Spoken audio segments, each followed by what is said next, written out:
Umat-umat yang terkasih, di dalam hidup seringkali dikatakan semua hal itu berlangsung dan tidak pasti. Hanya ada dua kepastian yang ada di bawah langit ini. Kepastian yang pertama bahwa hidup itu sendiri tidak pasti, dan kepastian yang kedua adalah kematian.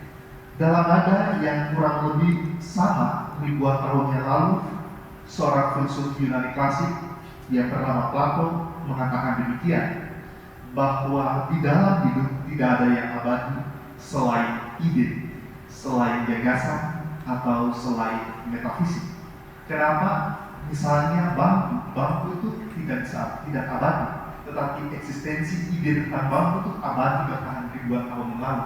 Bangku yang terbuat dari kasur, dari kayu, atau dari besi mungkin dalam beberapa waktu akan rusak, akan hilang. Tetapi ide tentang sesuatu tempat yang bisa dijadikan tempat duduk itu bertahan melewati zaman, melewati waktu, melewati tempat, dan itu ada di mana-mana.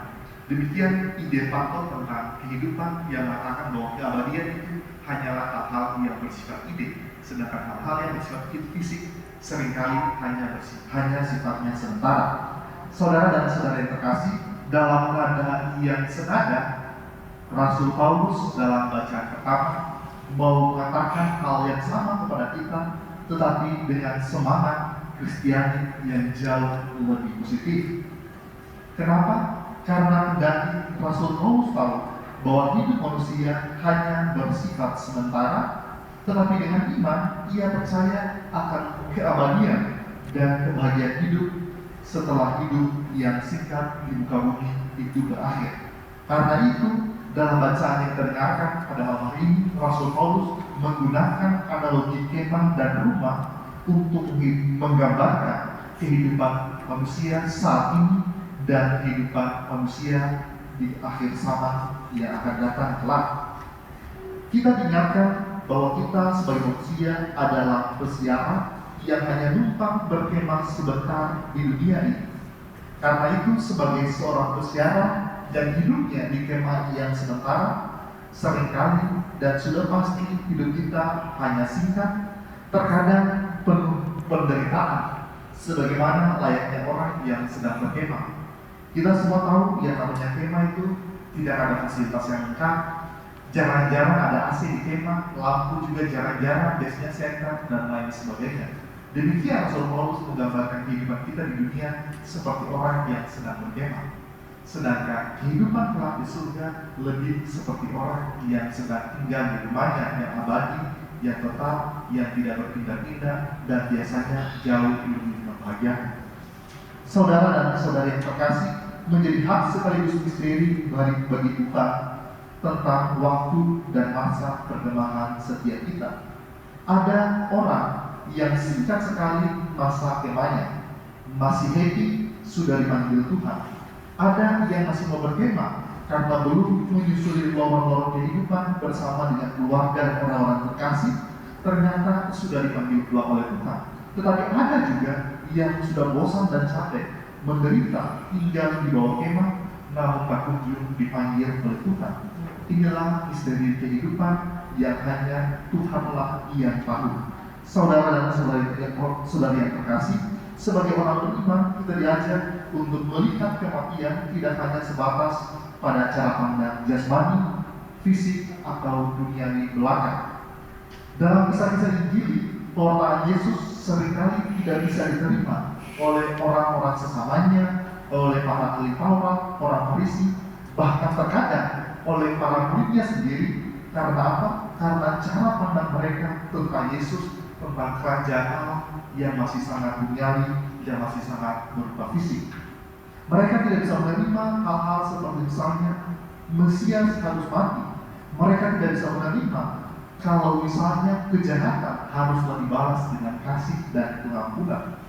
Padahal dalam kenyataannya kita tidak dapat menakar keabadian menggunakan takaran-takaran manusiawi atau ukuran-ukuran manusiawi yang seringkali tidak akurat dan tidak mencerminkan kenyataan yang sesungguhnya. Kita tidak dapat menakar dengan tepat kasih dan kemurahan Tuhan hanya jika kita mengukurnya dengan ukuran-ukuran duniawi semata.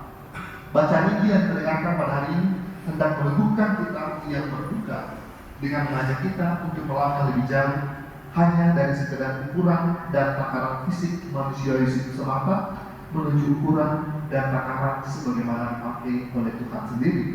Kita diajak untuk melihat peristiwa kematian ini tidak hanya dari kacamata fisik, tetapi melangkah lebih jauh memasuki tahap metafisik. Saudara dan saudari yang terkasih, jika bagi dunia kematian adalah akhir dari hidup setiap orang, karena ketika meninggal berakhirlah catatan sejarah akan hidupnya, tidaklah demikian bagi Yesus dan bagi setiap orang beriman. Tidaklah demikian bagi Yesus dan para pengikutnya. Kematian Yesus disalib tidak mengakhiri catatan hidup Yesus.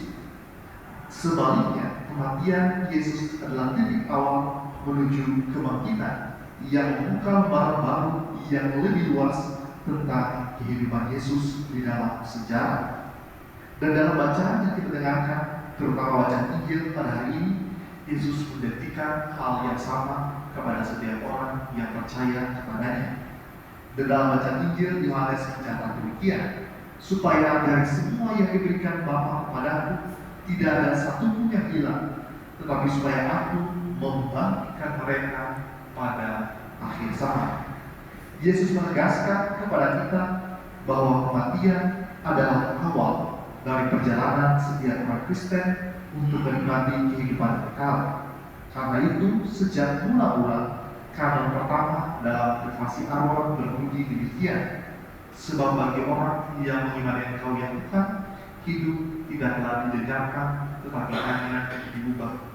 Oleh sebab itu, saudara dan saudari terkasih, semoga renungan yang terdengarkan pada malam hari ini menguatkan kita untuk menghadapi kehidupan ini, tetapi juga mendewasakan kita di dalam menghadapi proses-proses kematian, sebagaimana kematian itu adalah bagian dari takdir hidup kita, tetapi di sisi lain tidak percaya bahwa kematian adalah awal yang baru, awal yang baik bagi mereka yang telah dipanggil Tuhan.